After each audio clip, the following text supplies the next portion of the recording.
So ayan po mga kabayan, kasi syempre mahirap dito, walang kuryente, walang ilaw, no? Kailangan muna mag-igib namin ni nanay ng maaga para makapagsaing ng maaga para pagkagat ng dilim, nakakain na at matulog na lang. 'Di ba po nanay? Oo. Lina? Oo, So ganyan po mga kabayan. Hindi pwedeng gabi ka na mag-igib dito or hapon, kasi pag uwi mo dito, pag akyat mo dito, gabi na, o hindi mo na makikita yung daan. So ang gagawin natin ngayon, mag-iigib si nanay Lina. So ayan po mga kabayan, ito. Unti-unti ko na naman Linis lininis yan. Para maitanim ko na naman dyan ng mga gabi, saka yung mga kamote, saka yung mani. Gabi, kamuti, mani ang itatanim dito ni ano. Kaya siguro yung mga pananim doon ni nanay, binhi ni nanay yon. No, nanay no? Oo. Para pag dumami dito yung itanim, ilipat nyo po dito. Lipat ko na naman dito. Yung bahay nila na doon sa kabila. Dito naman mag-iigib dito sa kabilang side na naman po, Dito doon naman. sa baba. Dito, sa baba. Ito ang dinadaanan ko nag-iigib. Ito yung dinadaanan ni Nanay Lina pag nag-iigib siya. Grabe no, hindi natatakot si Nanay Lina dito no. Nung nag-iigib siya dito, siya lang mag-isa. Buti walang aas, nanay. Wala nga. Siyempre, pag araw-araw ka naman dadaan dito, wala naman. Kaya mabuti pa dito, talagang kaya ano ako dito. Tapos, pag nakaigib ka mga kabayan, kailangan tipid ka sa tubig. Oo. Hindi pwedeng magsayang ka ng tubig doon sa taas kasi pahirapan yung pagbaba para makakuha ka ng tubig. Kailangan, ano lang talaga, kunti-kunti lang. Konting tiyaga. Pag naghugas ka ng bigas, isang hugasan lang. Tama na. Talagang pahirap dito ang ano dito.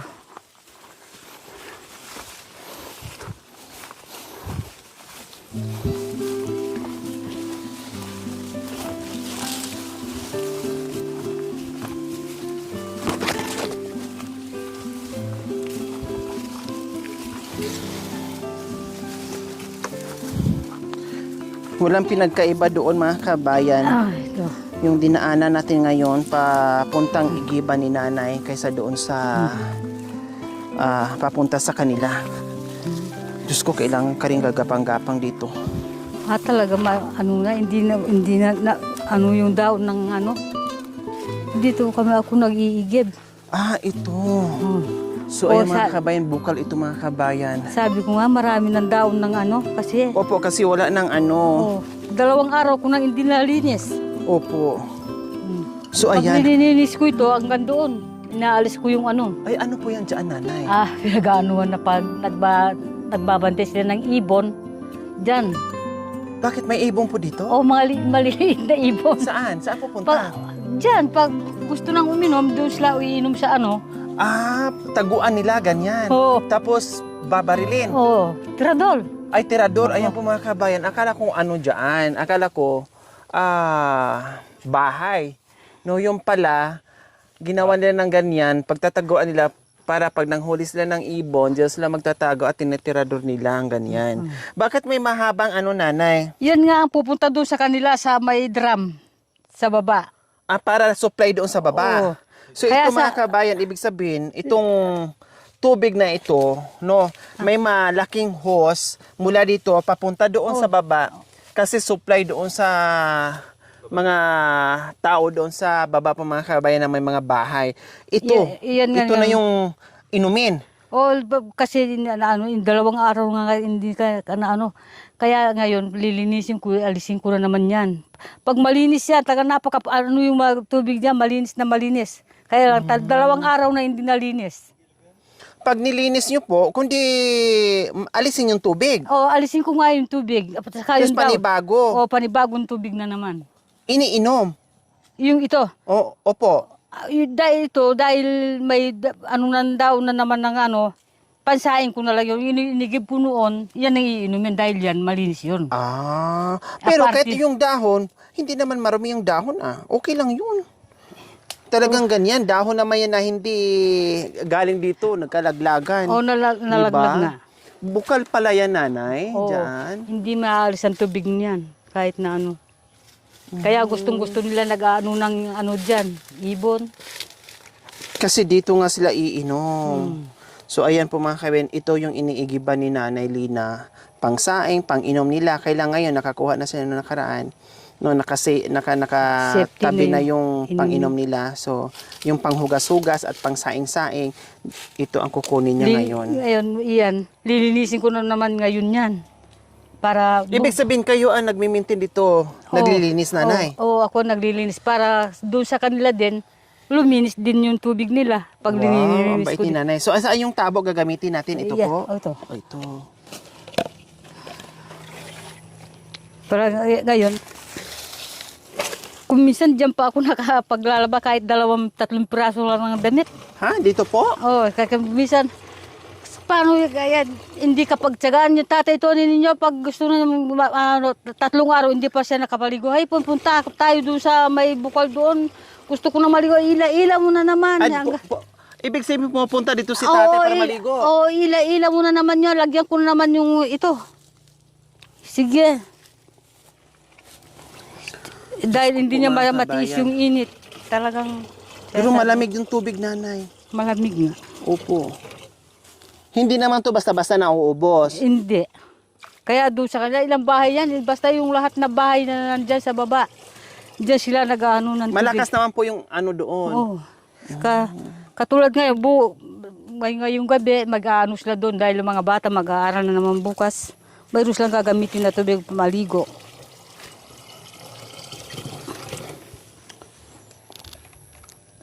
Biro niyo mga kabayan sa ganitong klaseng bukal, ang dami nakikinabang doon sa baba.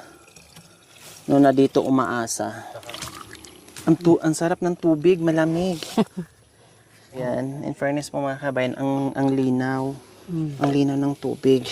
So ngayon, dito natin ilalagay. Ayan. No, yung isa kasi ay may tubig pang inumin yun. Ito, ako nanay, subukan ko po. Yung ito panghugas niya, pangsaing. Yung aso napagod na. Ang sarap ng higa niya dyan. Paano po nanay, Oo. Sige, oo. Baka madudulas ka dyan. Hindi po. Ganyan. Oo. Ayan.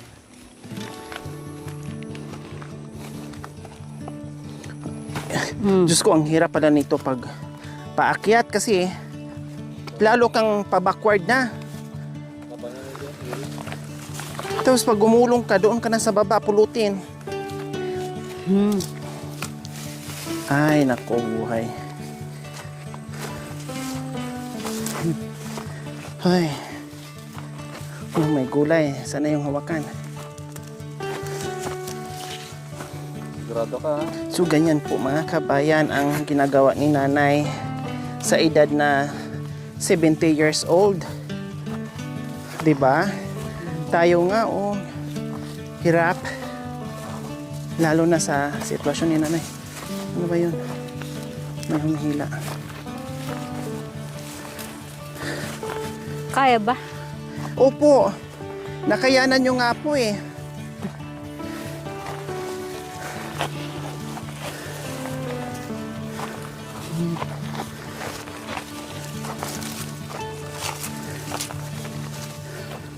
Kapit.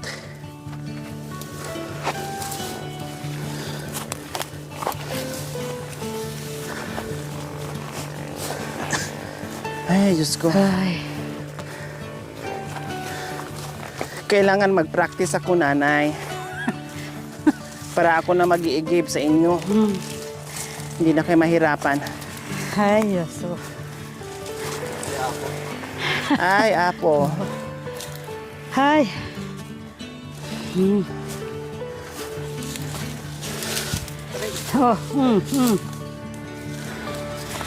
Ay.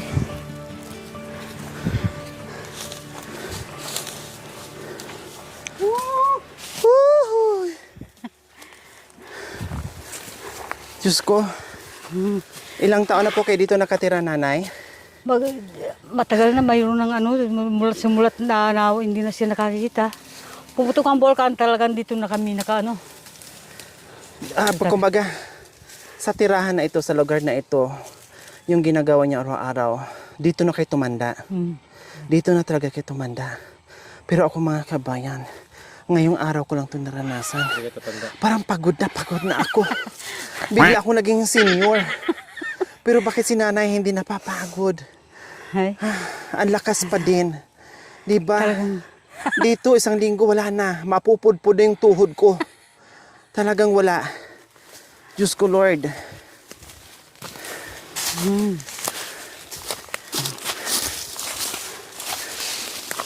Contestant number 1. Pasok. What is your motto? Aray ko. What is your motto?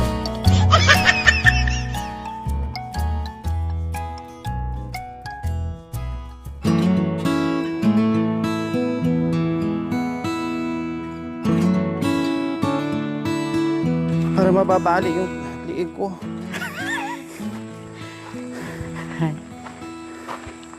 Tay! Tay Tony, Diyos ko, ako ang nagpasaan sa lubon. Ha! Para nabali na yung liig ko. Oh, gusto mo pa isa pa? Ayaw ko na. Tama na. Isang buwan na tong gamitan. Diyos ko.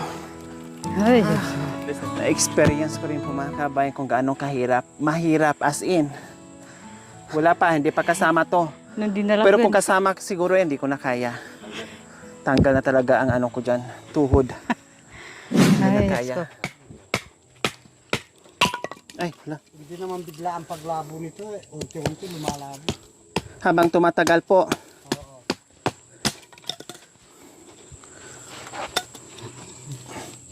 Sukat.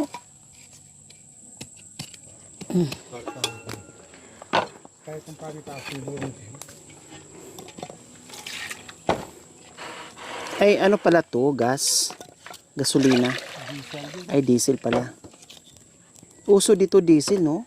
Oh, yun ang ilaw ko eh. Yung diesel na yan. Sa gasera? Ha? Sa Oo. gasera po? Mm-mm. Ang gas nilalagay sa gasera. Wala Mahal kaming, naman kasi yung kerosene dito. Ah, Bibili ko lang 10 piso. pwede na. Marami na po. Kuwan eh. Hindi na nababasa yung Ah, yung... Okay pala yung diesel, no?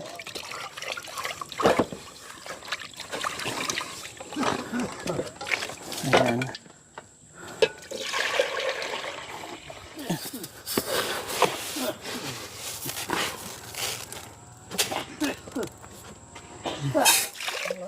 maraming na. Siguro nakuha na po yung laman. Kaya Oo, nalanta nakuha na. na nga. Ha? Kinuha ko nga, binenta ko. Nung biyernes nga. Ah, yung ano... Kabinta na pala.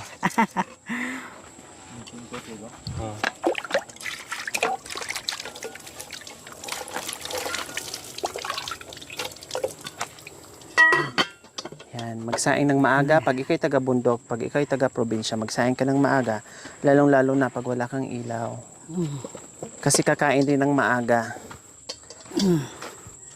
Lalo na pag matinik yung ulam mo, hindi pwedeng kumain ka ng madilim. Lalo na pag bangus ulam mo, wala na, matitinik ka na. Matitingin ka na. Ay, So, ayan po ang simpleng. Opo, yung inihaw na tuyo, wow. Tapos, gulay, kamatis, gulay. Ang sarap. Tapos, mainit na kanin. Oh, may gulay. So, ito po yung pamumuhay nila ni nanay. Simpleng pamumuhay dito sa bukid, sa bundok, sa kabundukan. No, na masarap dito mga kabayan. Malungkot, na masarap, na matiwasay, na mahirap, na masarap din, yung ganun. No? Masaya na malungkot ang buhay dito. Masaya kasi yung tirahan mo ay napaka aliwalas, walang ingay, no? Malinis na malinis lahat. Malungkot dahil kulang sa income, kulang sa kita. no, kulang sa pagkain, although may mga root crops pero hindi sapat. Kung talagang halimbawa meron kang maraming anak, may mga sakit ka, hindi talaga pwede na doon ka sa sandal. No, talagang hindi siya sapat, no. Kaya nasabi ko malungkot na masarap dito manirahan sa bundok. Ganun pa man, pag masipag ka, tulad nila ni nanay, ni tatay, makakaraos sa pang-araw-araw na pangangailangan. Basta magiging masipag ka lang, magtanim ka lang ng iba't ibang klaseng root crops dyan. Hindi ka na magugutuman, makakakain ka na. Dito kapag minsan kung wala kang bigas, kahit sa kamuting kahoy lang, nakakaraos ka na. Kung Opo, isang- tama. Yan. Tsaka mga ube, pag wala ka ng bigas, yan. Kahit papano mayroon kang Makakain. makakain. Tapos makabinta-binta. Ni nanay dito, no, inalok sa atin na manguha sana siya kung mag-uuwi tayo, kailang wag muna. Kasi lalaki pa yan. Palakihin na lang ni nanay para mayroon silang ibenta. Kaya ayun. Ayun doon sa kabila mga kabayan na nandun, no, mga ubi din yun. Ayan. Ayun ang kapalo, ayun, ubi din po yan. Yun nasa ibaba, ubi din po yan. Ayun, nandoon yung mga ubi, ayun oh. Ang kapal mga kabayan. Noong nakarang araw nakabenta si nanay ng 20 kilos na ubi. 25 pesos yung 1 kilo. So magkano yun? Ang 25 kilos, 500 pesos. 500 o 500 Diyos, pesos. Pan, malakas ang kuwang ko sa yelo. Pinambababad ko ng insulin. opo. So, yung isang buwan, 300 pesos ang nauubos ko. Sa yellow lang po. Sa yelo lang yun. Ini-inject yun, tatay? Oo, ini-inject. Sino po nag-i-inject? Siya. Ako. So ayan po mga kabayan, ang nagagastos ni nanay at ni tatay sa ice o yelo sa isang buwan, 300 pesos. Kasi siyempre wala silang ref, no, dito sila nakatira. Ice lang, nilalagay sa ice bucket. So insulin, ito yung ini-inject ni tatay doon sa diabetic niya. No? Isa sa umaga at isa sa hapon. Kaya magastos sila sa yelo. Buti lang yung gamot ay nahihingi naman sa center. Ganyan kaliit. Oh, ito. Okay. Karain. Pag mayroon sa center po yan. Wala akong, Wala. pag wala, bibili ako. Kahit ito, pag wala center, bibili O, din. bibili rin. Pag available, makalibre. Pag hindi po kayo nai-injikan, tatay, ano pong pakiramdam nyo? Nang lalambot ako. Oh. Saka, alam ko yung kuwan kapag mababa masyado yung Dosage? Yung sugar. Opo. Nanginginig ako at saka ako pinapawisan. Nang lalambot. Iba yung pakiramdam nyo po, Oo, iba ang tatay. pakiramdam. Kapag naman dumating yun, lahat ng pagkain na nasa harapan mo, gusto mo, ubusin mo yun eh. Parang takam na takam po kayo. Iba talaga yung kuwan, diabetic ka.